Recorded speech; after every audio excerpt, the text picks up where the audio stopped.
우리가 매일 즐기는 음식이 끔찍한 비밀을 간직하고 있다면 어떨까? 강원도의 한 중학교 수백 명의 학생과 교직원은 신뢰 가득한 마음으로 구내식당의 음식을 맛본다.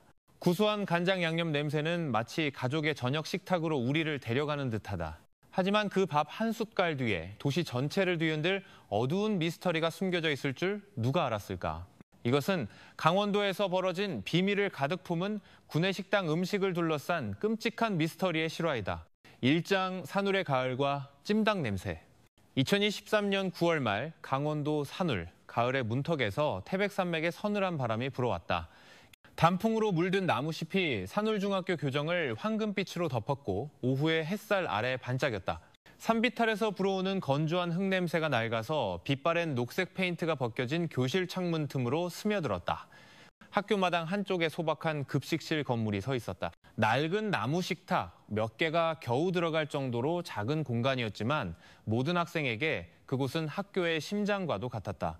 그곳에서는 늘 달콤하고 짭짤한 안동찜닭 냄새가 풍겨나왔다.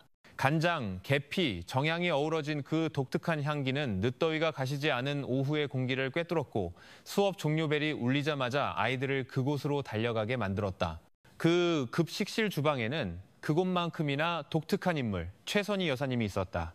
36세의 그녀는 차분한 얼굴과 단정한 몸매를 가졌고 긴 검은 머리는 늘 목덜미에서 소박하게 묶여 있었다. 매일 점심시간이면 급식실의 작은 배식구 창문 너머로 분주하게 움직이는 그녀의 그림자가 보였다.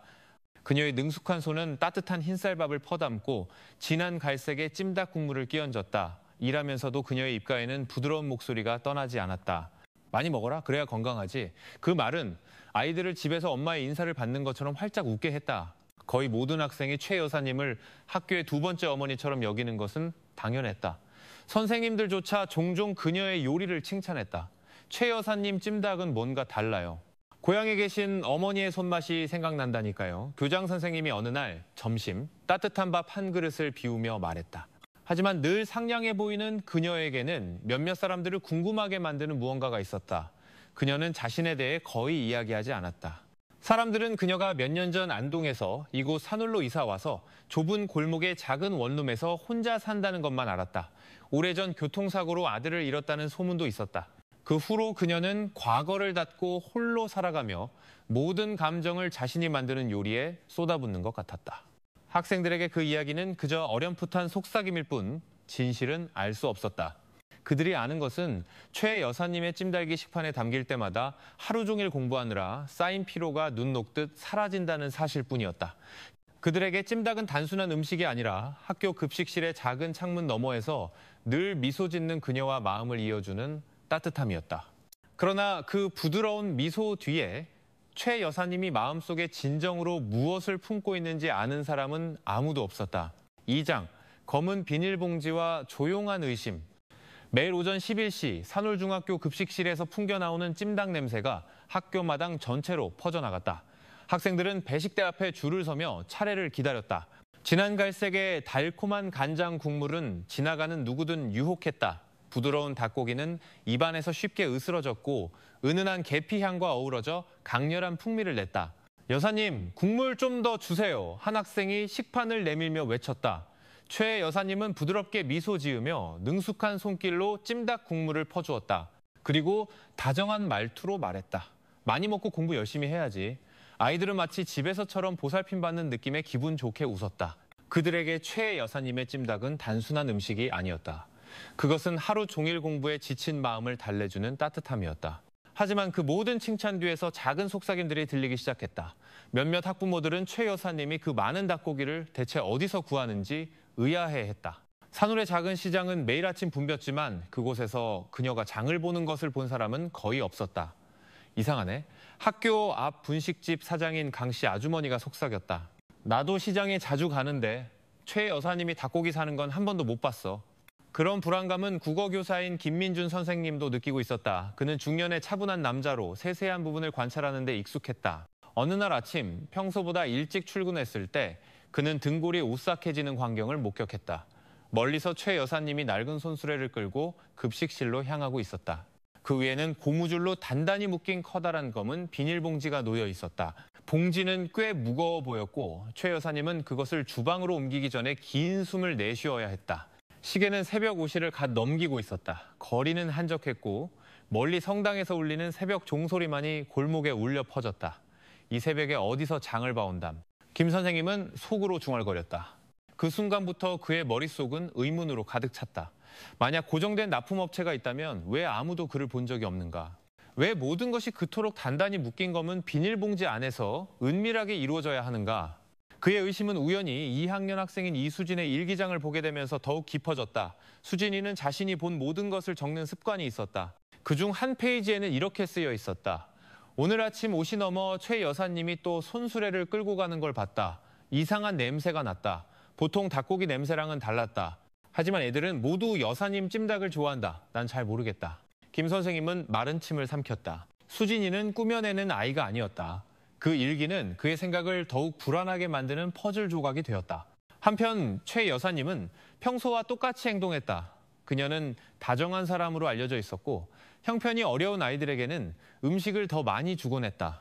예를 들어 한지훈이라는 학생은 종종 다른 친구들보다 닭고기를 더 많이 받았다. 최 여사님은 천사야. 몇몇 학생들은 순진하게 말했다. 그분이 안 계시면 우리 학교 급식은 엉망일 거야.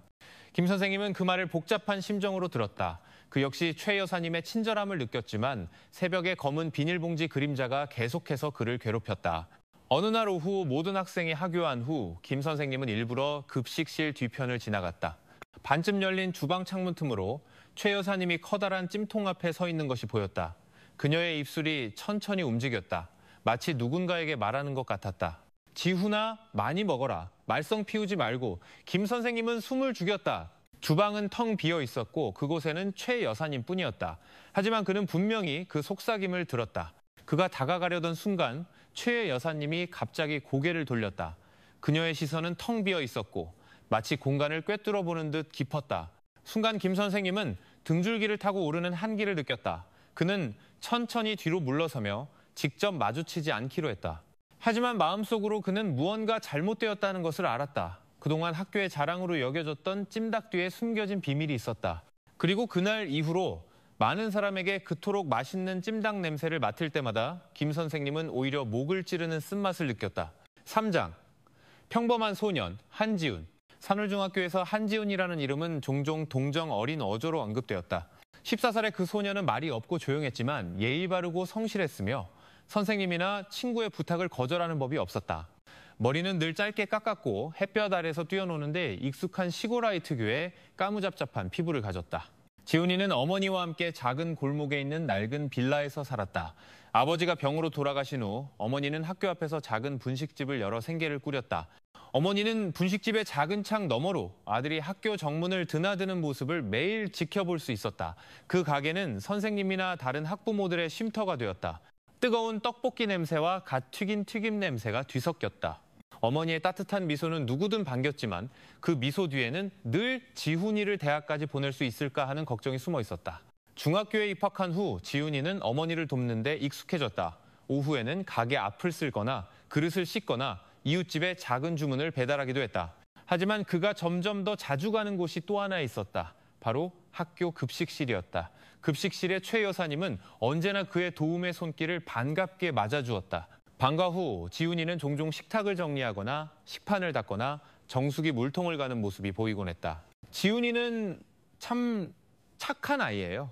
어느 날 오후 최 여사님이 지훈이 어머니에게 말했다. 그 애가 아니었으면 급식실이 훨씬 더 어지러웠을 거예요.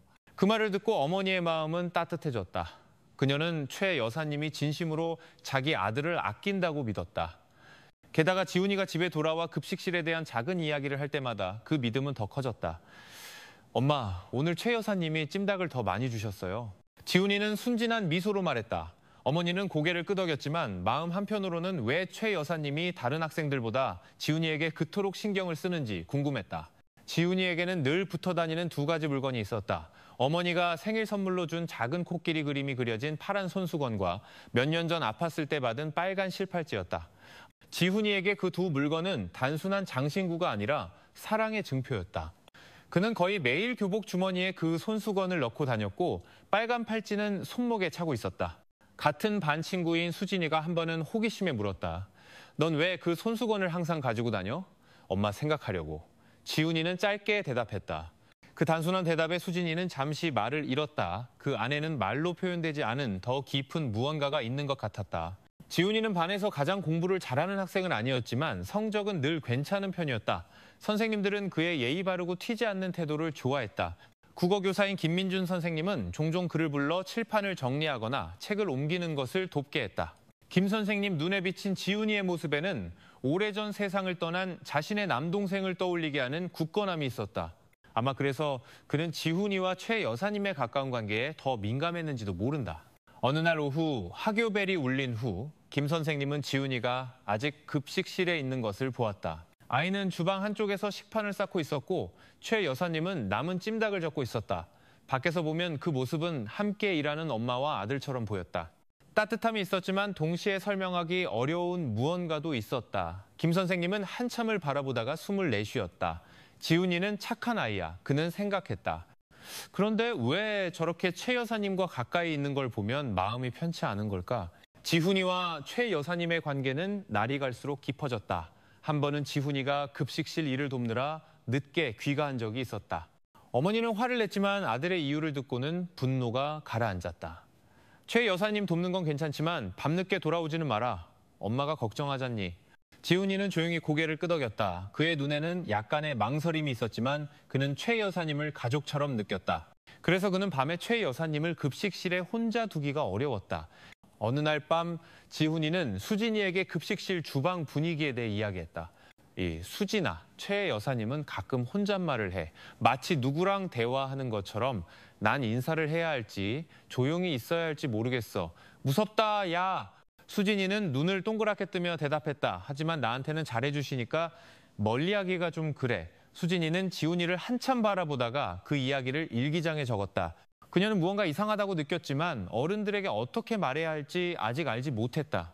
한편 지훈이 어머니는 여전히 최 여사님을 완전히 믿었다. 그녀 생각에 자기 아들을 잘 대해주는 여성에게 의심을 품을 이유는 없었다. 하지만 날카로운 눈을 가진 김 선생님은 의문의 조각들을 맞추기 시작했다. 최 여사님의 행동, 수진이의 기록, 그리고 지훈이와의 가까운 관계가 그의 마음을 점점 더 어지럽혔다.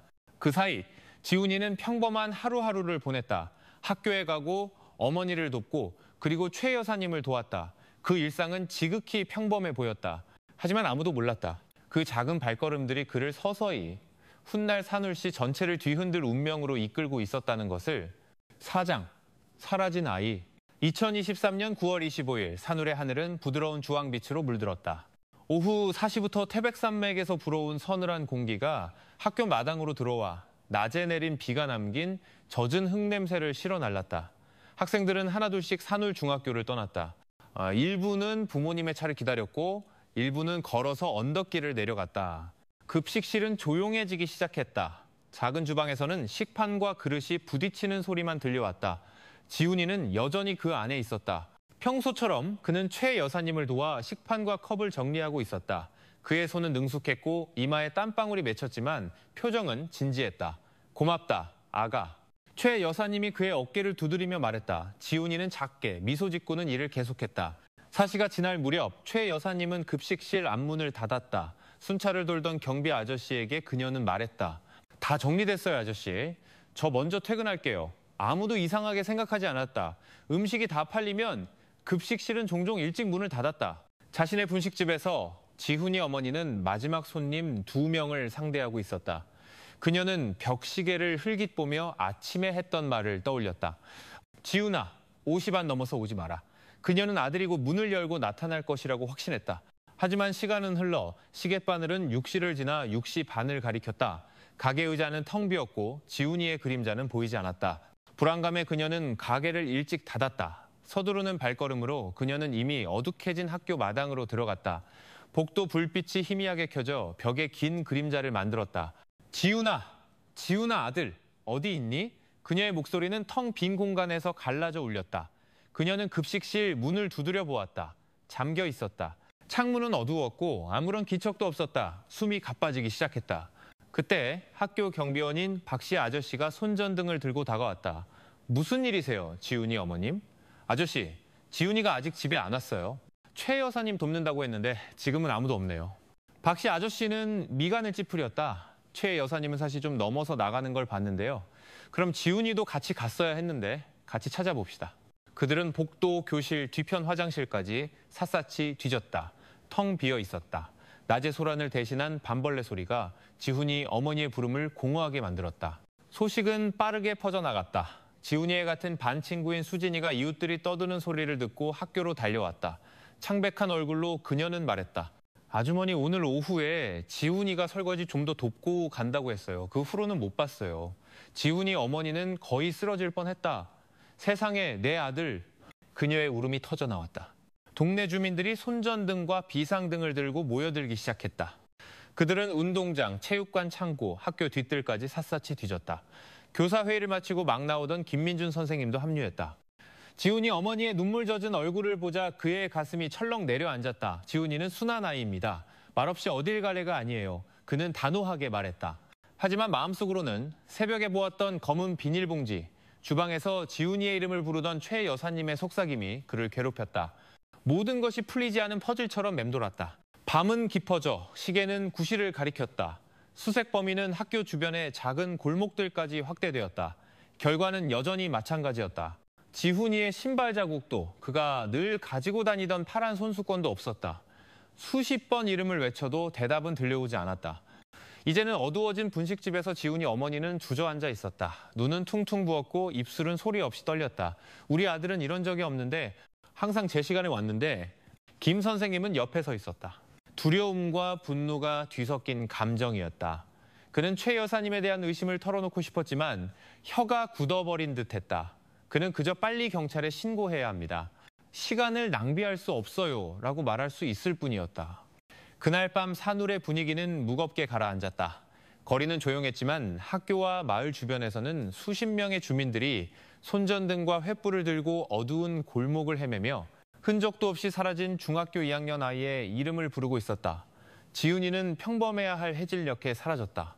그리고 그날 밤부터 산울중학교의 평온은 끝없는 불안으로 바뀌었다. 5장, 파란 손수건과 남겨진 흔적. 9월 26일 아침, 산울마을은 여전히 무거운 분위기에 휩싸여 있었다. 밤새 지훈이가 사라진 일로 사람들은 평소처럼 농담을 건넬 기운조차 없었다. 해는 이제 막 떠올랐지만 산울중학교 앞은 벌써부터 무리지어 서 있는 주민들로 가득했다. 그들은 서로 속삭이며 때때로 굳게 닫힌 학교 정문을 힐끔거렸다. 지훈이 어머니는 분식집 앞 긴 의자에 앉아 있었다. 얼굴은 창백했고 밤새 울어 눈은 퉁퉁 부어 있었다. 옆에서 수진이가 그녀의 손을 잡고 힘을 주려 했었다. 한편 김민준 선생님은 정문 근처를 초조하게 서성였다. 그의 얼굴은 긴장으로 굳어 있었고 머릿속은 쉴 새 없이 돌아갔다. 긴장은 동네 강아지 한 마리가 학교 마당으로 달려들어오면서 깨졌다. 주민들은 그 개를 흰둥이라고 불렀다. 남은 음식을 찾아 돌아다니는 길, 이른 개였다. 하지만 이번에는 개의 주둥이에 작고 파란색의 낡은 천 조각이 물려 있었다. 흙탕물에 젖어 축축했다. 저거 그 천인데, 한 아이가 소리쳤다. 몇몇 사람들이 즉시 다가갔다. 천은 흰둥이의 입에서 조심스럽게 꺼내졌고 떨리는 손으로 흙이 닦였다. 수진이는 자기도 모르게 입을 막았다. 눈이 휘둥그레졌다. 저건 지훈이 손수건이에요. 지훈이 어머니는 그 천을 움켜쥐었다. 손이 떨렸고 몸이 힘을 잃은 듯 휘청거렸다. 세상에.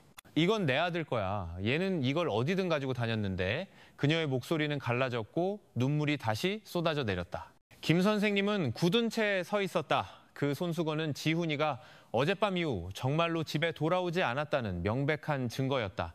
가슴이 답답했고 죄책감이 더욱 그를 짓눌렀다. 주민들은 흰둥이가 달려온 방향을 따라가기로 했다. 걔는 학교 뒤편 배수로 옆 수풀로 그들을 이끌었다. 그곳의 땅은 축축했고 붉은 진흙으로 가득했다. 몇몇 젊은이들이 무성한 풀을 헤치며 손전등을 비췄다. 여기 발자국이 있어요. 그들 중 한 명이 소리쳤다. 모두가 즉시 다가갔다. 아직 마르지 않은 진흙 위에 배수로 가장자리로 향하는 작은 신발 자국이 보였다. 하지만 그 자국은 갑자기 끊겨 거센 물살에 휩쓸린 듯했다. 학교 경비원인 박 씨 아저씨가 잡초에 걸린 다른 천 조각을 가리켰다. 이건 교복인데 흰색과 파란색이 섞인 그 조각은 흙과 뒤섞여 축축했다. 지훈이 어머니는 거의 실신할 뻔했다. 몇몇 아주머니들이 그녀를 부축했고 군중 속에서 울음이 터져나왔다. 김 선생님은 웅크리고 앉아 그 교복 조각을 오랫동안 쳐다보았다. 그는 숨을 참았다. 그의 생각은 점점 더 확신에 찼다. 여기서 무슨 일이 있었어? 만약 지훈이가 여기에 왔다면 왜 모든 물건을 남겨두고 갔을까? 그는 속삭였다. 이 발견은 즉시 산울 경찰서에 보고되었다. 오후에는 경찰관들이 간단한 장비를 가지고 도착했다. 학교 뒤 배수로 주변에 노란색 폴리스 라인이 설치되었다. 파란 손수건, 교복 조각, 그리고 신발 자국 사진이 증거물로 수집되었다. 경찰서장은 짧게 말했다. 추가 조사를 진행하겠습니다. 주민 여러분께서는 동요하지 마시고 섣부른 추측을 삼가주시기 바랍니다. 하지만 주민들이 동요하지 않기란 어려웠다. 지훈이의 실종 소식은 시장, 성당, 분식집까지 퍼져나갔다. 많은 이들이 폐쇄적인 성격으로 알려진 급식실의 최 여사님과 이 일을 연관짓기 시작했다. 지훈이가 급식실에서 자주 도왔다는데 설마 하는 속삭임이 들려왔다. 하지만 아무도 지훈이 어머니 앞에서 감히 크게 말하지 못했다. 그날 밤 지훈이의 집은 다른 도시에서 온 친척들로 가득 찼다. 그들은 함께 기도했고 간간히 울음소리가 들렸다. 밖에서는 주민들이 경찰이 새로운 소식을 가져오길 바라며 밤을 지새웠다. 김 선생님은 잠을 이룰 수 없었다. 책상에 앉아 그는 손에 파란 손수건을 든 지훈이의 얼굴을 계속 떠올렸다. 이제 그 물건은 경찰서의 증거품이 되었다. 그는 죄책감에 휩싸였다. 만약 처음부터 더 용기를 냈더라면 모든 것이 이 지경까지 이르지는 않았을지도 모른다. 학교 급식실은 굳게 잠겨 있었다.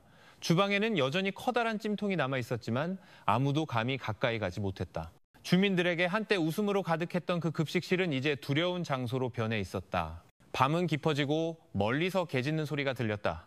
흰둥이는 학교 정문 앞에 누워 있었다. 가로등 불빛에 눈이 번뜩였다. 마치 말할 수 없는 무언가에 침묵하는 증인인 듯했다.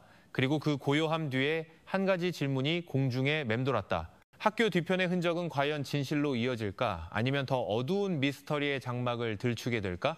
6장, 일기장과 CCTV. 지훈이가 사라진 지 이틀 후 산울중학교의 분위기는 여전히 침울했다. 수업은 진행되었지만 학생들의 마음은 딴 데가 있었다. 지훈이의 이름은 속삭임 속에서 계속 불리다가 이내 침묵 속으로 사라졌다. 지훈이의 절친한 친구인 수진이는 슬픈 얼굴로 자리에 앉아 있었다. 그녀는 보라색 표지의 책을 꽉 쥐고 있었다. 그것은 교과서가 아니라 그녀의 일기장이었다. 그 안에는 지훈이에 대한 작은 기록들, 최 여사님의 급식실, 그리고 예전에는 사소하게 여겼던 것들에 대한 이야기들이 담겨 있었다. 이제는 모든 글이 중요하게 느껴졌다. 방과 후 수진이는 용기를 내어 교무실로 향했다. 그녀는 문 앞에서 망설이다가 김민준 선생님이 손짓하는 것을 보고 다가갔다. 수진아, 무슨 일이니? 그가 부드럽게 물었다. 작은 목소리로 수진이는 말했다. 선생님, 제가 쓴 기록인데 지훈이를 찾는 데 도움이 될지도 몰라요. 그녀는 책을 건넸다. 김 선생님은 천천히 책을 펼쳐 페이지를 한 장씩 넘겼다. 수진이의 글씨는 소박했지만 솔직했다. 9월 15일자에는 이렇게 쓰여 있었다. 아침 일찍 최 여사님이 손수레를 끄는 걸 봤다. 검은 비닐봉지가 컸고 단단히 묶여 있었다. 이상한 냄새가 났다. 닭고기 같지 않았다. 지훈이는 그냥 요리 재료일 거라고 했지만 난 계속 의심스러웠다. 김 선생님은 마른 침을 삼켰다. 그는 계속 읽었다. 다른 페이지 9월 20일자에는 이렇게 쓰여 있었다. 지훈이가 그랬다. 최 여사님이 주방에서 혼잣말을 자주 한다고, 가끔 자기 이름을 부른다고 했다. 나는 소름이 돋았지만 지훈이는 걱정하지 말라고 했다. 오히려 불쌍하게 느꼈다. 읽으면 읽을수록 그의 숨은 가빠졌다. 예전에는 그저 그림자 같았던 모든 예감이 이제 뚜렷하게 글로 쓰여 있었다. 아이의 기록이 그가 필요로 했던 퍼즐 조각이 된 것이다. 그는 책을 덮고 수진이를 바라보았다. 정말 용감하구나, 수진아. 이건 중요한 단서가 될 수 있어. 걱정하지 마. 내 기록이 진지하게 다뤄지도록 할게. 수진이는 고개를 끄덕였다. 눈에는 여전히 눈물이 고여 있었지만 두려움과 동시에 안도감을 느꼈다. 한편 지훈이 어머니의 분식집에서는 다른 이야기가 나왔다. 그곳에 자주 들르던 이웃 아저씨가 갑자기 말했다. 아주머니, 가게 문 위에 저 작은 CCTV 혹시 지훈이가 마지막으로 보였을 때 뭔가 녹화되지 않았을까요? 지훈이 어머니는 잠시 말을 잃었다가 이 말을 쳤다. 맞다. 몇 달 전 가게를 비울 때를 대비해 저렴한 CCTV를 설치했었다. 그 기계가 계속 켜져 있었다는 사실을 거의 잊고 있었다. 그녀는 서둘러 메모리 카드를 찾아 학교 근처 임시초소에 있던 경찰에게 건넸다. 그날 오후 산울경찰서에서 녹화 영상이 확인되었다. 경찰서장 김 선생님, 지훈이 어머니, 그리고 2명의 경찰관이 함께 있었다. 그들은 노트북 화면을 통해 영상을 지켜보았다. 방 안은 낡은 선풍기 소리만 들릴 뿐 조용했다. 첫 화면에는 분식집 앞마당이 보였다. 아이들이 학교 정문을 드나들었고 몇몇 부모들은 오토바이에서 기다리고 있었다. 화면 구석의 시간은 우시가 넘어가고 있었다. 빈 그릇을 든 지훈이가 급식실 쪽으로 작은 걸음으로 달려가는 모습이 보였다. 그는 여전히 흰색과 파란색의 교복을 입고 있었다. 얼굴에는 땀이 났지만 미소 짓고 있었다. 몇 분 후 최 여사님의 모습이 급식실 뒷문에서 나타났다. 그녀는 커다란 검은 비닐봉지를 들고 좌우를 재빨리 살핀 후 서둘러 안으로 다시 들어갔다. 그녀의 움직임은 마치 누가 볼까 두려워하는 듯 급해 보였다. 녹화 영상은 계속 돌아갔다. 학생들은 하나둘씩 학교 마당을 떠나 정문이 한산해졌다. 해가 지고 화면의 빛은 점점 어두워졌다. 급식실 주방불이 잠시 켜졌다가 꺼졌다. 그 후로는 아무런 움직임도 없었다. 하지만 모두를 가장 아연실색하게 만든 것은 지훈이가 학교 구역 밖으로 나가는 모습이 결코 보이지 않았다는 점이었다. 지훈이 어머니는 떨리는 몸으로 화면을 응시했다. 그녀는 소리를 내지 못하고 그저 입고 있던 옷자락을 꽉 쥘 뿐이었다. 눈물이 쉴 새 없이 흘러내렸다. 얼굴은 핏기가 가신 듯 창백했다. 김 선생님은 시선을 고정했다. 그의 마음은 쥐어짜는 듯했다. 그동안 의심했던 모든 것이 이제 형태를 갖췄다. 그는 의자를 꽉 쥐고 솟구치는 감정을 억누르려 애썼다. 경찰서장은 노트북을 닫았다. 그의 목소리는 단호했다. 이 녹화 영상은 우리가 최선희 씨를 소환할 충분한 이유가 됩니다. 그녀에게서 설명해야 할 것들이 있습니다. 그 말에 방안은 더욱 고요해졌다. 아무도 감히 말을 잇지 못했다. CCTV 녹화 영상에 대한 소문은 마을 주민들 사이에 빠르게 퍼져나갔다. 사람들은 이전보다 더 대담하게 속삭이기 시작했다. 지훈이가 마지막으로 보인 곳이 급식실이래. 녹화된 게 있다는데 그럼 무슨 뜻이야? 몇몇 학부모들은 사건이 해결될 때까지 아이들을 학교에서 간식을 사 먹지 못하게 했다. 지훈이 어머니에게 그 녹화 영상은 양날의 검과 같았다. 한편으로는 명백한 증거가 있어 안도했지만 다른 한편으로는 마지막으로 본 지훈이의 모습이 집으로 돌아오는 것이 아니라 급식실로 들어가 다시는 돌아오지 못하는 모습이었기에 마음이 더욱 무너져 내렸다. 그날 밤 수진이는 아직 몇 페이지 남은 일기장에 다시 글을 썼다. 그녀는 떨리는 손으로 썼다. 오늘 내 기록을 김 선생님이 읽으셨다. 나는 두렵지만 한편으로는 다행이다. 엄마 가게 CCTV에 지훈이가 마지막으로 급식실에 들어가는 모습이 찍혔다. 나는 지훈이가 아직 살아있다고 믿고 싶다. 나는 모든 것을 계속 기록할 것이다. 아무것도 잊히지 않도록. 책을 덮은 후 수진이는 방 창가에 섰다. 산울의 하늘에는 별이 가득했다. 그녀는 오랫동안 하늘을 바라보며 나지막이 속삭였다. 지훈아, 부디 무사해야 해. 모두가 널 찾고 있어. 나는 희망을 버리지 않을 거야. 그리고 고요해 보이는 별빛 아래 진실은 서서히 다가오고 있었다. 하나이의 기록과 거의 잊힐 뻔했던 작은 카메라가 이제 열쇠가 되었다. 밖에서는 긴장감이 더욱 고조되었다. 모두가 학교 급식실 주방 뒤에 무언가 숨겨져 있다는 것을 알고 있었다. 7장, 2개의 얼굴. 9월 28일 아침, 산울의 공기는 평소보다 더 차갑게 느껴졌다. 옅은 안개가 나무들 사이에 내려앉아 산울 경찰서 마당의 일부를 가렸다. 간소한 조사실, 나무 책상 위에는 서류, 증거물 사진, 그리고 CCTV 녹화 영상을 재생하는 노트북이 놓여 있었다. 조사관과 마주 앉은 의자에는 최 여사님이 앉아 있었다. 그녀는 연한 갈색 블라우스를 단정하게 입었고 머리는 소박하게 묶여 있었다. 얼굴은 마치 아무런 부담이 없는 듯 평온했다. 하지만 그녀의 두 손은 쉴 새 없이 움직였다. 때로는 무릎 위옷을 매만졌고 때로는 손가락을 천천히 쓸었다. 숨길 수 없는 긴장의 표시였다. 50대 경찰서장이 차분한 목소리로 대화를 시작했다. 최선희 씨, 우리는 그저 당신의 설명을 듣고 싶을 뿐입니다. 압박은 없으니 솔직하게 대답해 주시길 바랍니다. 최 여사님은 희미하게 미소 지었다. 네, 알겠습니다. 물어보세요. 한 조사관이 학교 뒤편에서 발견된 파란 손수건 사진을 보여주었다. 이 물건을 아십니까? 최 여사님의 시선이 변했다. 그녀는 잠시 미간을 찌푸리더니 담담한 어조로 대답했다. 손수건, 아이들 물건일 겁니다. 급식실에 물건을 두고 가는 애들이 많아요. 조사관이 재빨리 반박했다. 하지만 증인들은 이 물건을 한지훈 군이 항상 가지고 다녔다고 합니다. 어떻게 배수로 근처에 있었을까요? 최 여사님이 대답하기까지는 긴 침묵이 흘렀다. 그녀의 눈은 빠르게 깜빡였고 시선은 책상으로 향했다. 아마 놀다가 떨어뜨렸겠죠. 아이들이 그쪽으로 자주 지나다니잖아요. 표면적으로는 그럴듯하게 들리는 대답이었지만 그녀의 목소리는 흔들리고 있었다. 다른 조사관이 노트북을 돌렸다. 지훈이 어머니 가게의 CCTV 영상이 화면에 나타났다.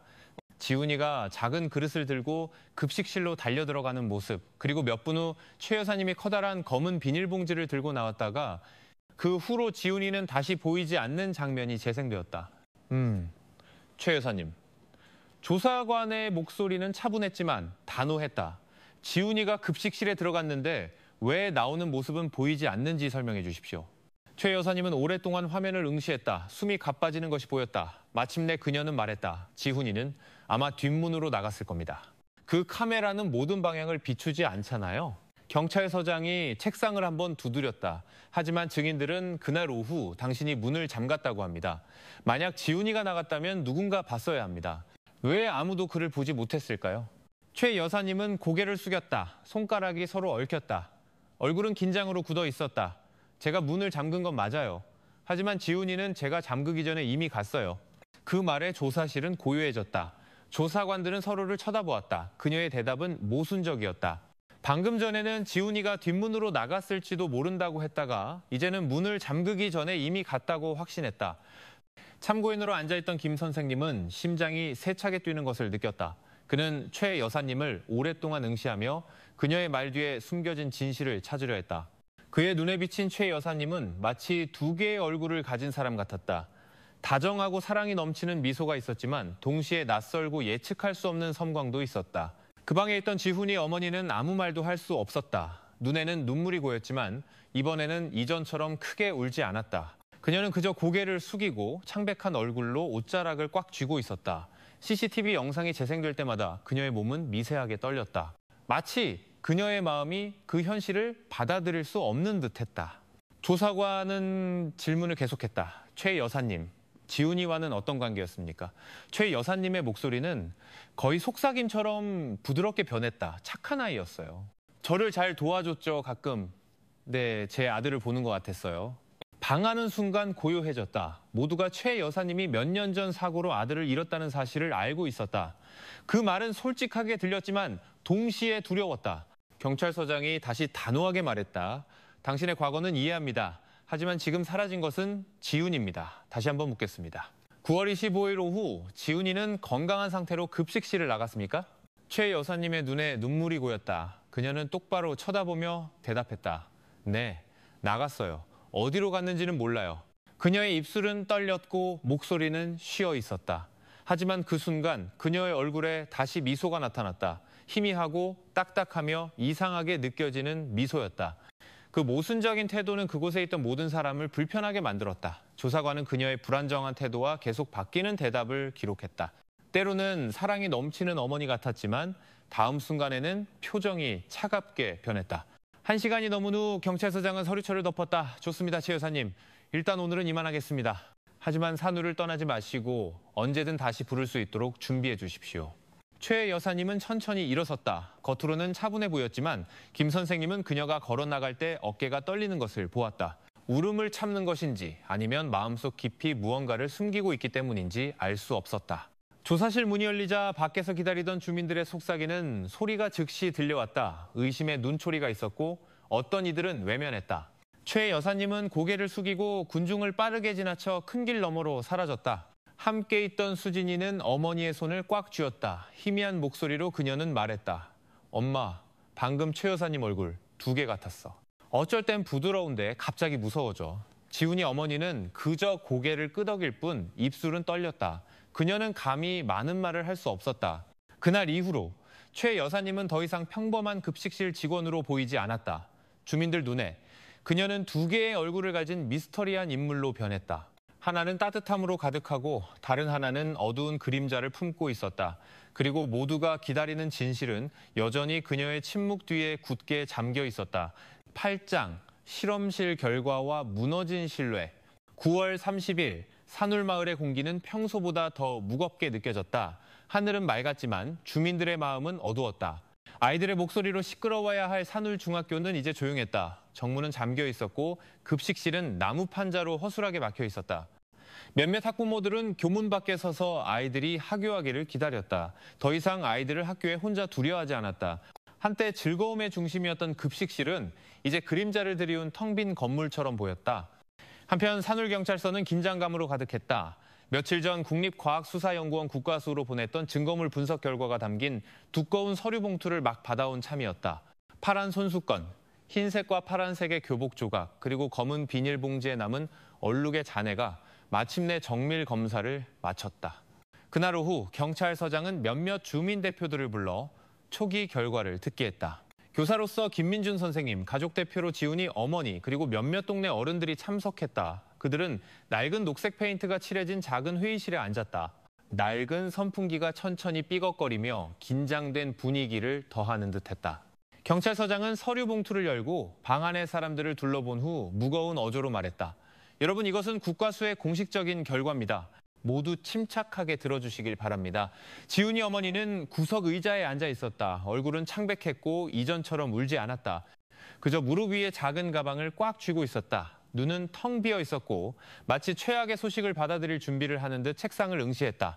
경찰서장은 첫 번째 장을 읽었다. 첫 번째 결과, 학교 뒤편에서 발견된 파란 손수건은 한지훈 군의 소유로 확인되었습니다.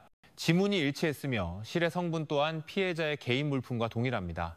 방 안은 즉시 고요해졌다. 몇몇 사람들은 길게 숨을 내쉬었다. 김 선생님은 고개를 숙이고 관자놀이를 눌렀다. 그는 이미 예상했지만 확인된 사실을 듣는 것은 여전히 가슴을 짓눌렀다. 경찰서장은 계속했다. 두 번째 결과, 흰색과 파란색 교복 조각, 섬유 분석과 바느질 패턴이 산울중학교 교복과 일치하는 것으로 나타났습니다. 붉은흙 얼룩과 액체 자국이 있었으며 실험실에서 혈액내 성분인 헤모글로빈이 검출되었습니다. 하지만 이것이 사람의 혈액인지 동물의 혈액인지는 아직 단정할 수 없습니다. 추가 DNA 검사가 진행 중입니다. 헤모글로빈이라는 단어에 모든 시선이 휘둥그레졌다. 속삭이는 소리가 들리기 시작했지만 경찰서장의 눈빛에 곧 잦아들었다. 김 선생님이 마침내 작은 목소리로 입을 열었다. CCTV에 보였던 검은 비닐봉지는 어떻게 되었습니까? 경찰서장은 다음 장을 펼쳤다. 봉지 안에서는 비정상적인 단백질 얼룩의 잔해가 발견되었습니다. 실험실에서는 동물과 사람의 혈액이 섞여 있을 가능성을 의심하고 있지만 추가 분석이 필요합니다.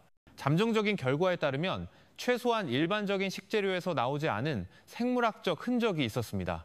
그 말은 순간 방 안의 공기를 더욱 무겁게 만들었다.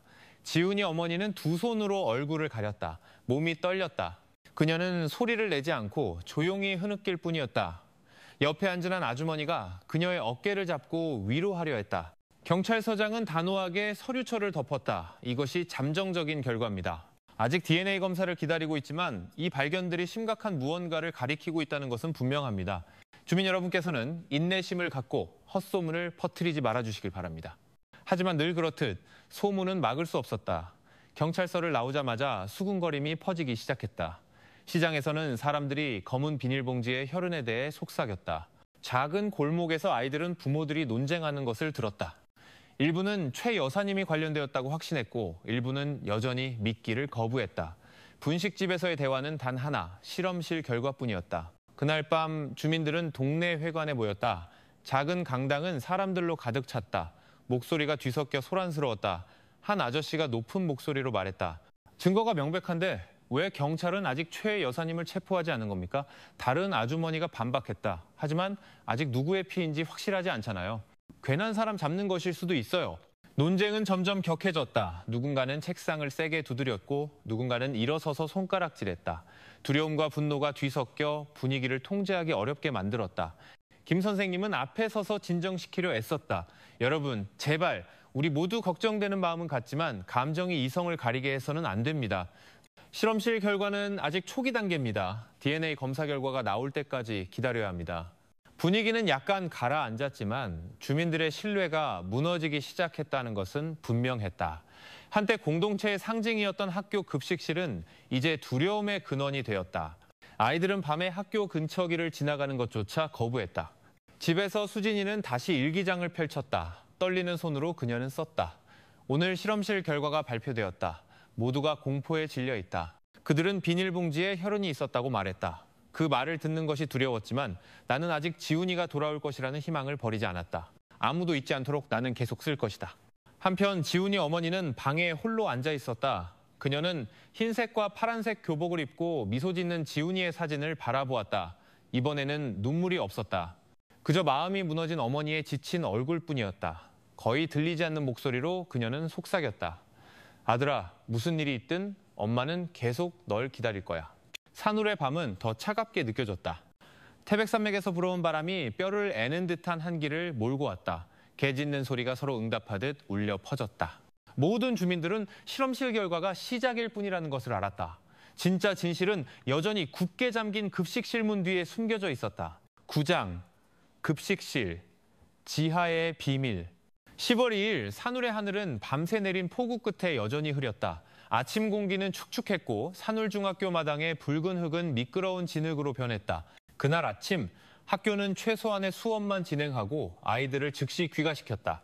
학부모들은 교문 밖에서 기다리며 아이들을 학교에 오래 머물게 하려 하지 않았다.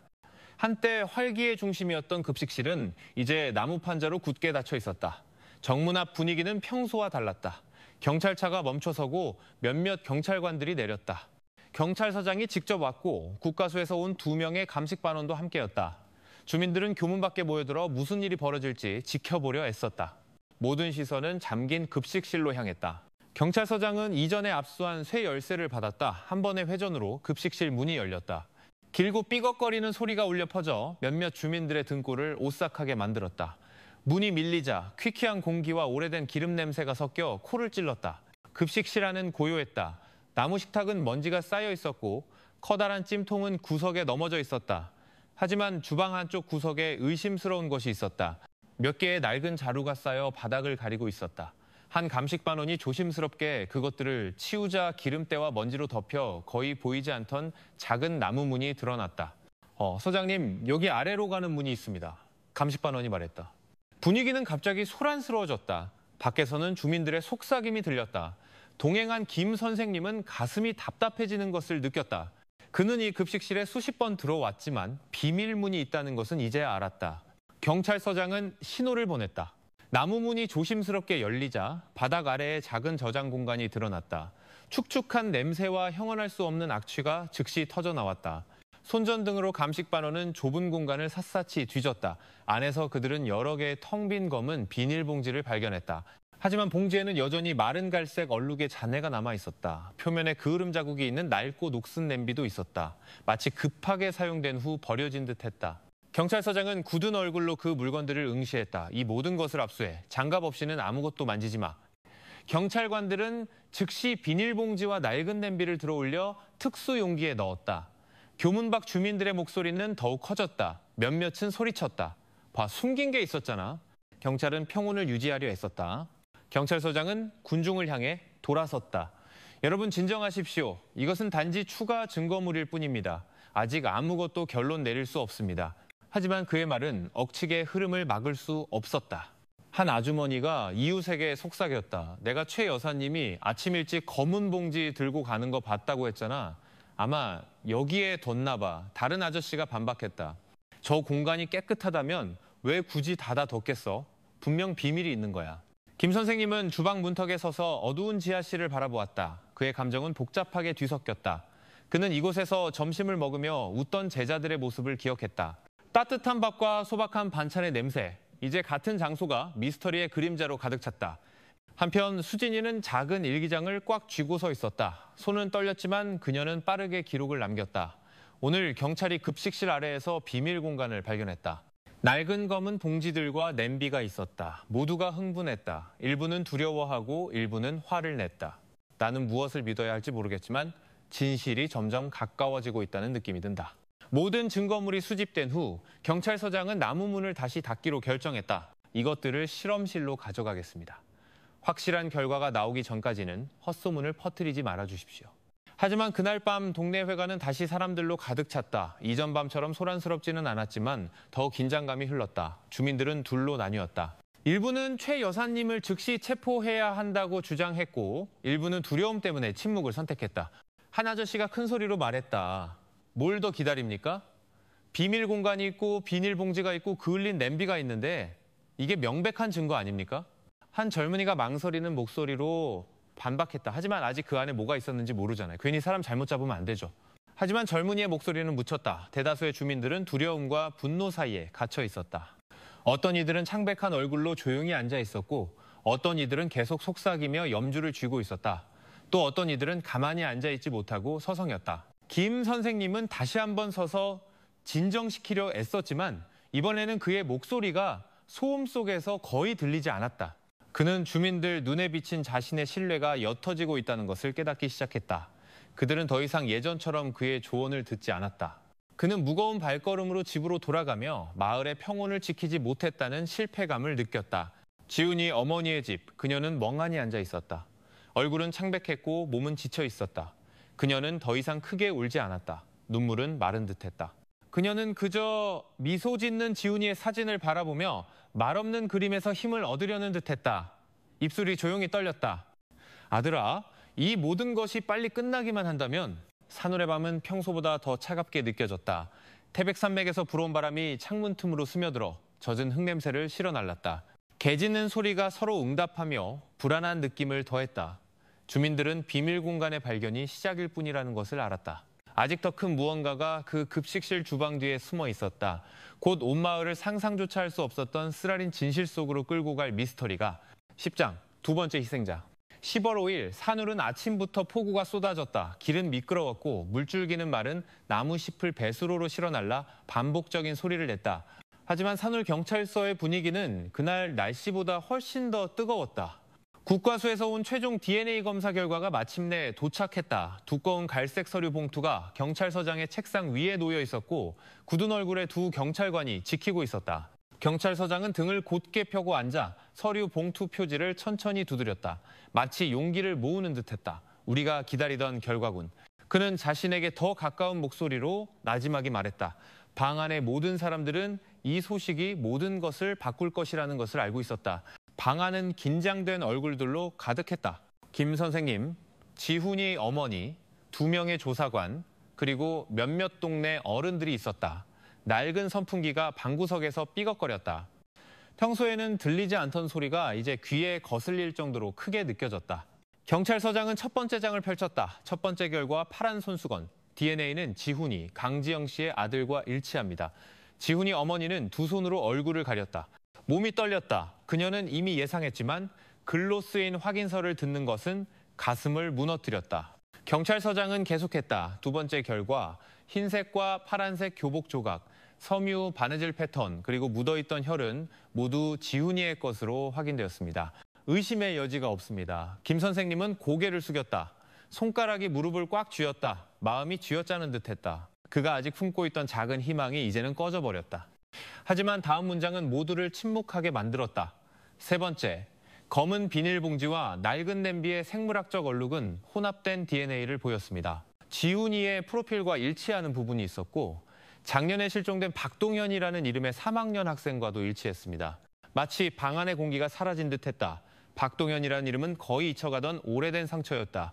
1년 전 그는 흔적도 없이 사라졌다. 그의 가족은 몇 달 동안 찾다가 포기하고 산울을 떠났다.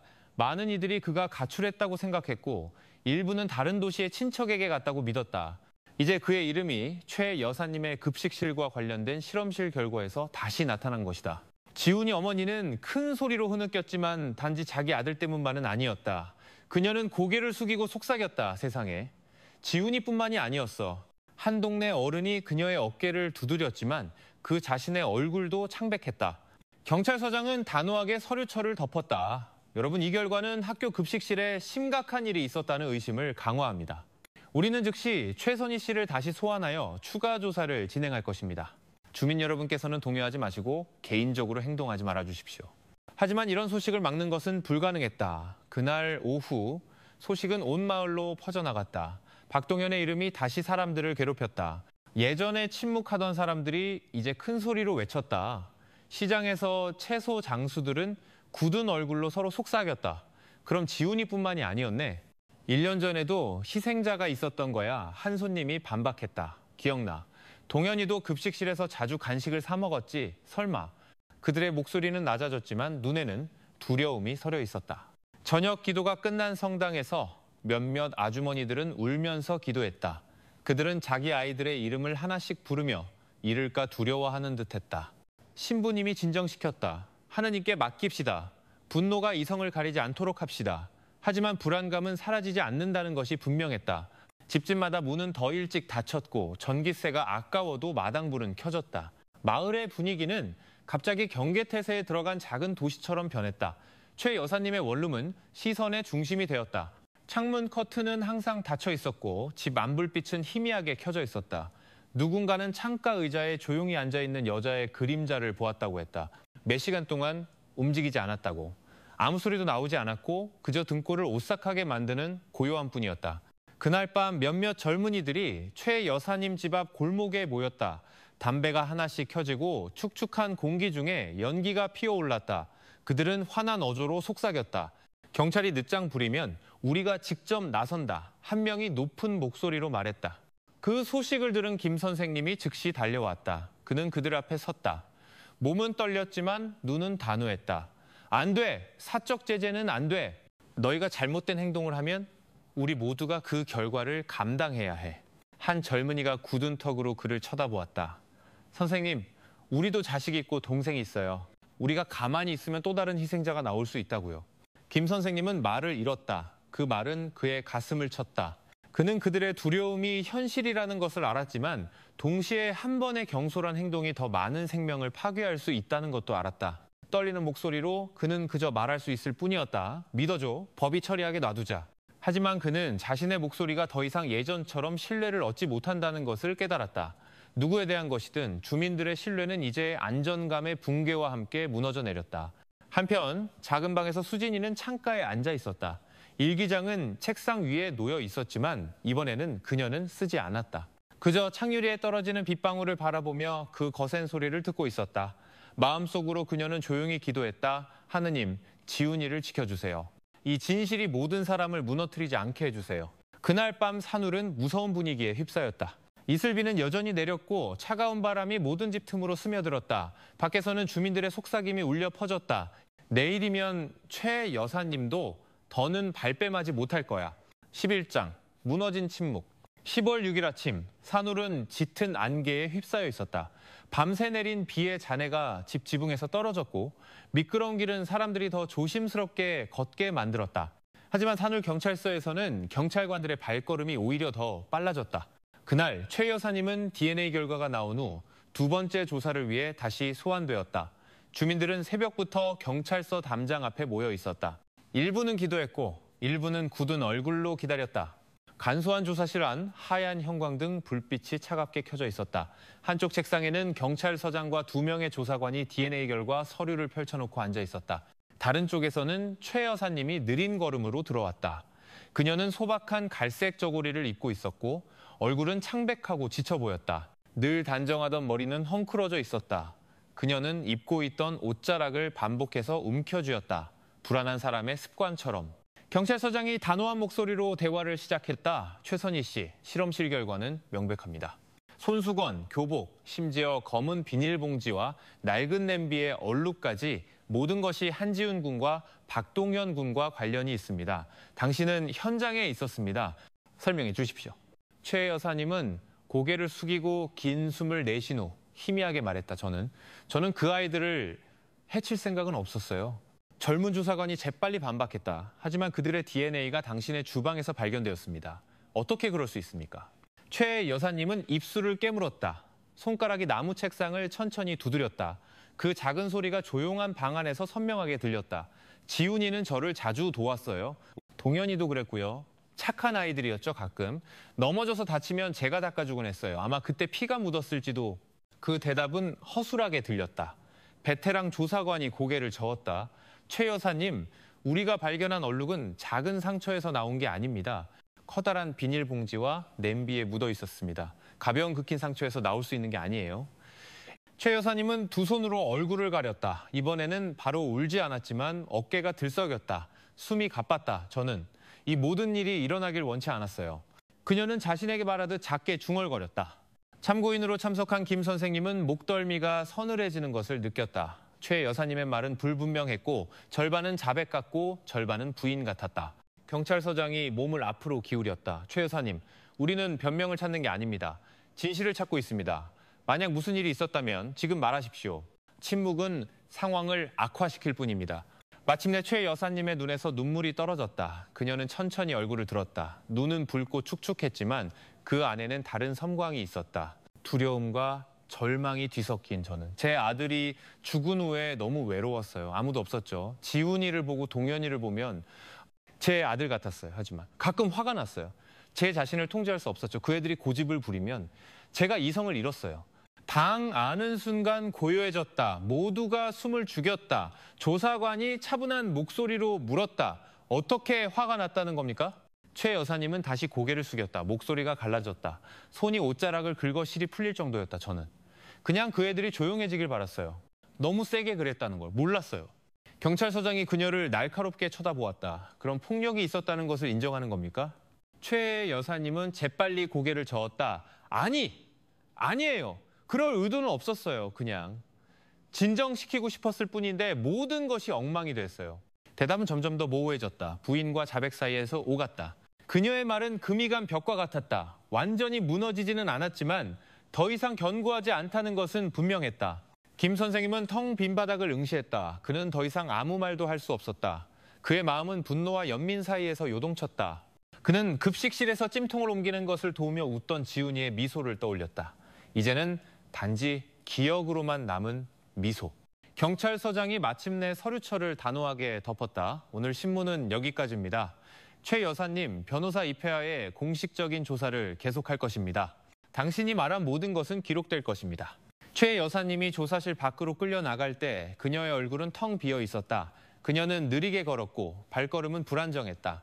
밖에서 기다리던 주민들의 목소리가 즉시 터져나왔다. 누군가는 저 여자 체포해! 라고 소리쳤고 누군가는 핸드폰을 들어 증오에 찬 시선으로 그녀의 얼굴을 촬영했다. 하지만 어떤 이들은 그저 창백한 얼굴로 굳은 채 서서 차마 소리치지 못했다. 경찰은 군중을 막으려 애썼지만 분위기는 뜨거웠다. 경찰서 담장이 가까이 다가가려는 몇몇 사람들에 의해 흔들렸다. 지훈이 어머니는 군중 속에 서 있었다. 눈은 축축했지만 소리치지 않았다. 그녀의 얼굴은 마치 분노할 힘조차 소진한 사람처럼 텅 비어 있었다. 수진이는 어머니의 손을 꽉 쥐고 망가진 얼굴로 지나가는 최 여사님을 바라보았다. 작은 마음속에서 수진이는 이상한 감정을 느꼈다. 두려움 외에 그녀는 최 여사님에게서 깊은 슬픔의 그림자도 보았다. 거의 연민을 느낄 뻔한 슬픔이었다. 경찰차가 최 여사님을 태우고 떠날 때 군중의 외침은 여전히 공중에 울려 퍼졌다. 몇몇 젊은이들은 환한 휘파람을 불었고 일부 부모들은 그저 침울한 얼굴로 고개를 숙였다. 평화롭던 산울은 이제 의심과 분노로 가득 찬 작은 도시로 변했다. 그날 해가 높이 떴음에도 안개는 쉬이 거치지 않았다. 마치 하늘조차 모든 진실을 드러내기를 꺼리는 듯했다. 주민들은 최 여사님의 완전한 자백이 시간 문제일 뿐이라는 것을 알았다. 그리고 그 순간이 오면 더 이상 부인할 여지는 없을 것이다. 12장, 자백, 그리고 드러난 진실. 10월 8일 산울경찰서는 아침부터 삼엄하게 경비가 강화되었다. 순찰차 2대가 앞에 주차되었고 무장한 경찰관 몇 명이 담장 주변에 줄지어 섰다. 새벽부터 주민들이 몰려들었다. 일부는 손에 염주를 들고 기도했고 일부는 불안한 얼굴로 그저 기다렸다. 그들은 오늘 최 여사님이 변호사 입회하에 재조사를 받을 것이라는 것을 알고 있었다. 결정적인 날이라고 여겨졌다. 조사실 안 하얀 형광등 불빛이 차갑게 켜져 있었다. 경찰서장과 2명의 조사관이 두꺼운 서류철을 책상에 펼쳐놓고 앉아 있었다. 맞은편 의자에 최 여사님이 천천히 들어왔다. 입고 있던 저고리는 구겨져 있었고 단정하게 묶었던 머리는 이제 헝클어져 있었다. 그녀는 낡은 손수건을 꽉 쥐고 있었지만 이번에는 얼굴을 가리기 위한 것이 아니었다. 마치 무너지지 않기 위해 붙잡는 작은 닭과 같았다. 경찰서장이 단호한 어조로 대화를 시작했다. 최선희 씨 DNA 결과와 이전 조사를 바탕으로 오늘 우리는 완전한 진술을 요구합니다. 더 이상 반쪽짜리 대답은 안 됩니다. 준비되셨습니까? 최 여사님은 오랫동안 고개를 숙이고 있었다. 그녀의 젊은 변호사가 귀에 대고 짧게 무언가 속삭였다. 몇 초간의 침묵 후 그녀는 고개를 끄덕였다. 네, 준비됐어요? 베테랑 조사관이 증거물을 하나씩 꺼냈다. 파란 손수건, 흰색과 파란색의 교복 조각, 검은 비닐봉지, 녹슨 냄비. 모든 것이 책상 위에 놓였다. 이 물건들의 DNA는 한지훈 군과 박동현 군의 것과 일치합니다. 설명해 주십시오. 방안은 갑자기 고요해졌다. 벽시계가 크게 똑딱거렸다. 매초가 길게 느껴졌다. 최 여사님은 깊은 숨을 내쉬었다. 목소리가 떨리며 말했다. 더는 도망칠 수 없겠죠. 네, 그 아이들 물건이에요. 그녀는 잠시 말을 멈추고 아래를 내려다보았다. 손가락이 낡은 손수건 끝을 긁었다. 지훈이. 그 아이는 급식실에서 저를 자주 도왔어요. 제 죽은 아들 같았죠. 하지만 어느 날 오후 애가 큰 냄비를 떨어뜨렸어요. 제가 화가 났어요. 소리를 질렀죠, 제가. 애 손을 너무 세게 잡아당겼어요. 애가 넘어졌는데 머리를 식탁에 부딪혔어요. 그리고 움직이지 않았어요. 그녀의 목소리는 갈라졌고 눈물이 떨어졌다, 저는. 공포에 질렸어요. 몸을 흔들었지만 계속 조용했어요. 어떻게 해야 할지 몰랐어요. 머리가 하얘졌죠. 사람들이 알까봐 두려웠어요. 그래서 제가 숨겼어요. 비닐봉지에 넣었어요. 정신이 없었어요. 조사관은 고개를 숙이고 빠르게 기록했다. 경찰서장은 가슴이 답답했지만 똑바로 응시했다. 최 여사님은 계속했다. 이번에는 거의 속삭이는 목소리였다. 동현이도 1년 전에 자주 왔었어요. 그날은. 제가 아끼던 간장병을 장난치다 깨트렸어요. 제가 화가 나서 너무 세게 밀었어요. 지훈이처럼. 걔도 넘어지고 일어나지 않았어요. 그녀의 손이 떨렸다. 낡은 손수건은 거의 찢어질 뻔했다. 계획한 게 아니었어요. 저는 그냥 그 애들이 조용해지길 바랐을 뿐이에요. 하지만 그 후로 모든 것이 무너졌어요. 저는 혼자였고 두려웠어요. 급식실은 제가 모든 것을 숨기는 장소가 되었어요. 방 안은 너무나 고요해서 조사관의 펜이 종이를 긁는 소리만 들렸다. 경찰서장이 몸을 앞으로 기울였다. 그럼 당신은 비록 의도하지 않았다고는 하지만 한지훈 군과 박동현 군이 당신의 행동으로 인해 사망했다는 것을 인정하는 겁니까? 최 여사님은 젖은 얼굴로 천천히 고개를 끄덕였다. 네, 인정합니다. 구석에 앉아있던 지훈이 어머니는 눈물을 참지 못했다. 목소리가 갈라지며 속삭였다. 지훈아. 수진이는 어머니를 꼭 껴안고 자신의 울음을 참으려 했었다. 하지만 마음속으로 수진이는 이상한 감정에 휩싸였다. 두려움과 연민 사이에서. 그녀는 최 여사님을 단지 가해자로만 본 것이 아니라 상처받고 외로운 어머니로도 보았다. 참고인이었던 김 선생님은 안경을 내렸다. 렌즈를 닦는 그의 손이 떨렸다. 먼지도 없었는데 말이다. 그는 누구도 쳐다볼 수 없었다. 마음속 목소리가 떨렸다. 어떻게 한때 웃음으로 가득했던 그 급식실이 죽음의 장소로 변할 수 있었을까? 경찰서장이 책상을 두드렸다. 공식 조사는 이 자백을 기록합니다. 법적 절차가 진행될 것입니다. 최 여사님이 밖으로 끌려나갈 때 그녀의 얼굴은 텅 비어 있었다. 발걸음은 느렸고 마치 악몽 속을 걷는 사람 같았다. 건물 밖 아침부터 기다리던 주민들은 자백 소식을 듣자마자 소란스러워졌다. 누군가는 우리가 처음부터 말했다. 라며 분노에 차소리쳤고 누군가는 핸드폰으로 촬영하며 몇 분 만에 소식을 퍼뜨렸다. 하지만 어떤 이들은 그저 멍하니 서 있었다. 창백한 얼굴로 친절했던 급식실 아주머니가 그런 어두운 비밀을 품고 있었다는 것을 믿을 수 없는 듯했다. 한 어머니는 자기도 모르게 자기 아이를 꼭 껴안았다. 한 노인은 손으로 얼굴을 가리고 반복해서 기도했다. 한 젊은이는 최고형을 선고해라 라고 외쳤다. 반면 어떤 10대들은 그저 멍하니 쳐다볼 뿐 너무 충격을 받아 아무 소리도 내지 못했다. 김 선생님은 무거운 발걸음으로 건물을 나왔다. 주민들이 그를 둘러싸고 질문을 퍼부었다. 그는 붉어진 눈으로 그들을 바라보며 나지막이 말했다. 모든 것은 법에 따라 처리될 것입니다. 우리는 비록 쓰라리더라도 현실을 받아들일 준비를 해야 합니다. 분위기는 경찰차가 최 여사님을 태우고 떠날 때 더욱 혼란스러워졌다. 누군가는 차체를 화난 듯 두드렸고 누군가는 흐느껴 울었다. 또 어떤 이들은 차마더는 지켜볼 수 없어 집으로 달려갔다. 그날 산울의 하늘은 비 없이 흐렸다. 공기는 마치 땅의 울음을 참는 듯 무거웠다. 최 여사님의 자백은 마침내 미스터리를 끝냈지만 동시에 모든 주민들의 마음에 큰 상처를 남겼다. 치유되기까지 오랜 시간이 걸릴 어쩌면 결코 아물지 못할 상처를. 13장 상처 입은 도시. 10월 10일 최 여사님의 자백 이틀 후 산울시는 여전히 슬픔에 잠겨 있었다. 아침 안개가 태백산맥에서 짙게 내려와 집 지붕과 길가의 나무들을 덮었다. 평소라면 활기찼을 시장은 이제 한산했다. 아주머니들은 서둘러 장을 보고 고개를 숙인 채 별말 없이 집으로 돌아갔다. 최 여사님의 이름이 언급될 때마다 대화는 갑자기 낮아졌고 어색한 침묵으로 끊겼다. 자백 소식은 온 도시로 퍼져나갔다. 지역신문은 급식실 직원 범행 자백이라는 큰 제목으로 기사를 실었다. 찻집에서 남자들은 신문을 읽으며 고개를 저었다. 한 아저씨가 책상을 치며 큰 소리로 말했다. 결국 자백했군. 하지만 다른 구석에서 한 노인이 속삭였다. 하지만 믿기 힘들어. 예전엔 아이들에게 참 친절했는데 정말 이 모든 게 사실일까? 학교에서 급식실은 나무 판자로 굳게 닫혀 있었다. 출입금지, 경찰 증거물이라는 큰 글씨가 붙어 있었다. 한때 붐비던 학교 마당은 이제 조용했다. 아이들은 집에서 싸온 도시락을 먹으며 침울한 얼굴로 교실 의자에 앉아 있었다. 그들 사이에서는 두려움 섞인 속삭임이 오갔다. 밤에 급식실 지나가면 냄비 떨어지는 소리가 들린대. 선생님이 꾸짖었지만 두려움은 이미 그들의 마음속에 자리 잡았다는 것이 분명했다. 김 선생님은 무거운 발걸음으로 그 마당을 지나갔다. 그는 급식실 문을 막은 나무 판자를 응시했다. 지훈이와 동현이의 기억이 스쳐 지나갔다. 그가 급식실에서 최 여사님을 도우며 웃는 것을 보았던 두 아이, 가슴이 답답했다. 그는 오늘 어떤 문학 수업도 제자들을 위로할 수 없다는 것을 알았다. 작은 골목의 소박한 집에서 지훈이 어머니는 지훈이의 사진 앞에 앉아 있었다. 이번에는 그저 우는 것이 아니었다. 사진 옆에 그녀는 작은 향을 피우고 쉰 목소리로 기도문을 읽었다. 수진이가 옆에 앉아 어머니의 손을 잡았다. 수진아, 그녀가 속삭였다. 엄마는 아직도 밤마다 문 앞에서 지훈이 발소리가 들리는 것 같아. 수진이는 눈물을 참고 어머니를 꼭 껴안았다. 지훈이는 더 좋은 곳에 있을 거예요, 엄마. 우리는 그렇게 믿어야 해요. 하지만 마음속으로 수진이 역시 공허함을 느꼈다. 밤의 기도는 점점 길어졌다. 어머니를 위한 힘과 오빠의 영혼을 위한 평온을 빌었다. 한편 이미 이사 갔던 동현이의 가족이 소식을 듣고 산울로 다시 돌아왔다.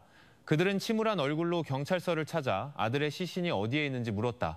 경찰의 대답은 여전히 같았다. 수색이 아직 끝나지 않았습니다. 상심한 마음으로 그 가족은 공동묘지로 가서 임시로나마 빈 땅에 꽃을 뿌렸다. 동현이 어머니는 흐느끼며 속삭였다.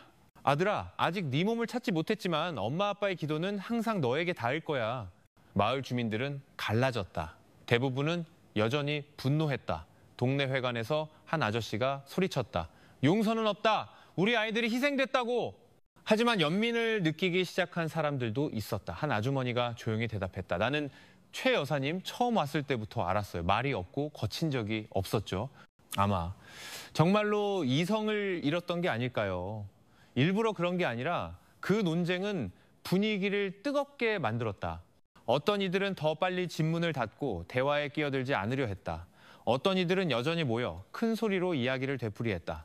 밤은 길게 느껴졌다. 개 짖는 소리는 더 자주 들렸고 마치 동물조차 인간의 불안을 느끼는 듯했다. 경찰은 재판 서류를 준비하느라 바빴다. 경찰서장은 간단한 회의를 주재하며 모든 증거가 완벽한지 확인했다. DNA 결과, 증인 진술, 최 여사님의 서면 자백. 허점이 있어서는 안 됩니다. 그는 단호하게 말했다. 이 사건은 주민들의 신뢰를 뒤흔들었습니다. 법은 명확하게 집행돼야 합니다. 하지만 그 단호함 뒤에 경찰관들 역시 마음이 무거웠다. 한 젊은 조사관이 속삭였다. 만약 그녀가 정말로 의도하지 않았다면 형벌은 여전히 무겁겠지만 제가 보기엔 이미 무너진 사람 같았어요. 그의 동료는 짧게 대답했다. 법은 법일 뿐이야. 개인적인 감정이 이유가 될 수는 없어. 그날 밤 최 여사님의 원룸은 칠흑같이 어두웠다. 경찰이 문을 봉인했지만 그 골목을 지나는 주민들은 여전히 발걸음을 재촉했다. 몇몇 10대들이 대담하게 다가가 창문 안으로 손전등을 비춰보려 했다. 바람에 나무 판자가 삐걱거리자 그들은 비명을 지르며 허둥지둥 도망쳤다. 긴장된 웃음과 두려움이 뒤섞인 소리를 남기고 김 선생님은 그날 밤 일기장에 기록을 남겼다. 손이 떨려 잉크가 번졌다. 요즘 산울은 영혼 없는 도시 같다. 웃음은 없고 속삭임과 두려움뿐이다. 재판은 아직 시작되지 않았지만 상처는 이미 깊게 느껴진다. 시간이 이 상처를 치유할 수 있을지는 모르겠지만 기도가 우리를 인도할 것이라고 믿는다. 부디 우리 모두가 앞으로의 날들을 견뎌낼 힘을 갖기를. 산울은 여전히 침울했다. 사람들은 다시 일터로 나갔고 아이들은 계속 학교에 다녔다. 하지만 그 급식실의 그림자는 항상 거기에 있었다. 모두가 최 여사님의 재판을 복잡한 마음으로 기다렸다. 분노, 두려움, 호기심, 심지어는 남몰래 연민을 느끼는 이도 있었다. 상처는 아직 열려 있었고 온 도시는 진실을 향한 여정이 아직 끝나지 않았다는 것을 알고 있었다. 14장 심판 그리고 남겨진 이야기. 10월 15일 춘천지방법원 법정은 만원이었다. 나무 의자는 아침 일찍부터 온 산울 주민들로 가득 찼다. 일부는 분노한 얼굴을 하고 있었고 일부는 그저 고개를 숙인 채 조용히 앉아 있었다. 방 안의 공기는 긴장감으로 무거웠다. 피고인석에 최 여사님은 소박한 한복을 입고 앉아 있었다. 얼굴은 창백했고 눈은 푹 꺼져 있었다. 머리는 대충 쪽을 찌고 있었다. 무릎 위에 놓인 손은 때때로 떨렸다. 옆에는 젊은 변호사가 앉아 있었다. 판사가 단호한 목소리로 재판을 시작했다. 오늘 우리는 산울 주민들을 뒤흔든 사건을 심리합니다. 피고인 최선희는 급식실 직원으로 두 아이, 한지훈 군과 박동현 군의 사망을 초래한 혐의로 기소되었습니다. 분위기는 고요했고 낡은 선풍기가 삐걱거리는 소리만 들렸다. 검사는 단호하게 기소 요지를 낭독하며 DNA 결과, 증인 진술, 그리고 최 여사님의 자백을 언급했다. 피고인이 의도하지 않았다고 자백했지만 그녀의 과실은 두 젊은 생명을 앗아갔습니다. 우리는 무기징역을 구형합니다. 방청석에서 소란스러운 소리가 들렸다. 몇몇 사람들은 속삭였고 누군가는 고개를 끄덕였으며 누군가는 눈물을 흘렸다. 변호사가 변론할 차례가 되자 그는 떨리는 목소리로 일어섰다. 존경하는 재판장님, 피고인은 분명 죄가 있습니다. 하지만 그녀 역시 깊은 마음의 상처를 입은 피해자입니다. 자식을 잃은 슬픔, 외로움, 그리고 자신을 통제할 수 없었던 무력함, 부디 선처를 고려해 주시길 바랍니다. 판사가 최 여사님을 바라보았다. 피고인, 할 말이 있습니까? 최 여사님은 천천히 일어섰다. 목소리는 거의 들리지 않을 정도로 작았다. 저는 지훈이와 동현이를 되돌릴 수 없습니다. 평생 후회하며 살겠습니다. 그들의 가족과 모든 주민들께 사죄드립니다. 용서를 바라지 않습니다. 단지 진실이 명백해지기를 바랄 뿐입니다. 이 형벌이 제 속죄가 되게 해주십시오. 뒷좌석에서 울음소리가 들렸다. 지훈이 어머니는 고개를 숙였다. 수진이가 그녀의 어깨를 감쌌다. 동현이의 가족도 조용히 울고 있었다. 그들의 얼굴은 망가져 있었다. 판사가 의사봉을 두드렸다. 증거와 자백을 고려하여 재판부는 피고인 최선희에게 무기징역을 선고합니다. 법정은 소란스러워졌다. 누군가는 안도하며 소리쳤고 누군가는 울었으며 누군가는 그저 멍하니 앉아 있었다. 최 여사님은 눈을 감고 체념한 얼굴로 다시 자리에 앉았다. 재판이 끝난 후 주민들은 무거운 발걸음으로 밖으로 나왔다. 법원 마당에서 김 선생님은 흐린 하늘을 응시하며 서 있었다. 그는 함께 있던 몇몇 교사들에게 나지막에 말했다. 우리는 아이들을 잃었습니다. 신뢰도 잃었고요. 하지만 이 상처를 통해 아이들을 더 잘 지키는 법을 배우길 바랍니다. 지훈이 어머니는 수진이와 함께 천천히 걸었다. 얼굴은 지쳐 있었지만 목소리는 단호했다. 오늘부터 우리는 살아가야 해. 지훈이를 위해서. 수진이는 고개를 끄덕였다. 눈물이 뺨을 타고 흘렀지만 발걸음은 굳건했다. 선고 소식은 산울 전체로 빠르게 퍼져나갔다. 그날 밤 주민들은 작은 성당에 모여 추모 미사를 열었다. 그들은 지훈이와 동현이를 위해 기도하며 두 영혼이 평안하기를 바랐다. 미사 중에는 안도감과 함께 깊은 슬픔이 공존했다. 학교 급식실은 여전히 잠겨 아직 완전히 아물지 않은 상처의 상징이 되었다. 하지만 서서히 아이들은 다시 마당에서 놀기 시작했다. 작은 웃음소리가 다시 들려왔다. 비록 그 안에 두려움의 그림자가 여전히 남아있었지만 김 선생님은 일기장에 마지막 기록을 남겼다. 삶은 항상 시련을 가져온다. 때로는 가장 믿었던 곳에서부터. 이 비극을 통해 나는 통제되지 않은 사랑이 상처로 변할 수 있고 외로움이 우리를 길 잃게 할 수 있다는 것을 배웠다. 우리는 가족, 아이들, 그리고 우리 자신의 마음을 지켜야 한다. 길을 잃지 않도록. 부디 지훈이와 동현이가 평안하기를, 그리고 이 도시가 상처로부터 다시 일어서는 법을 배우기를. 그 이야기는 산울 주민들에게 깊은 교훈을 남겼다. 신뢰는 연약하며 아이들에 대한 책임은 가장 큰 사명이라는 것을.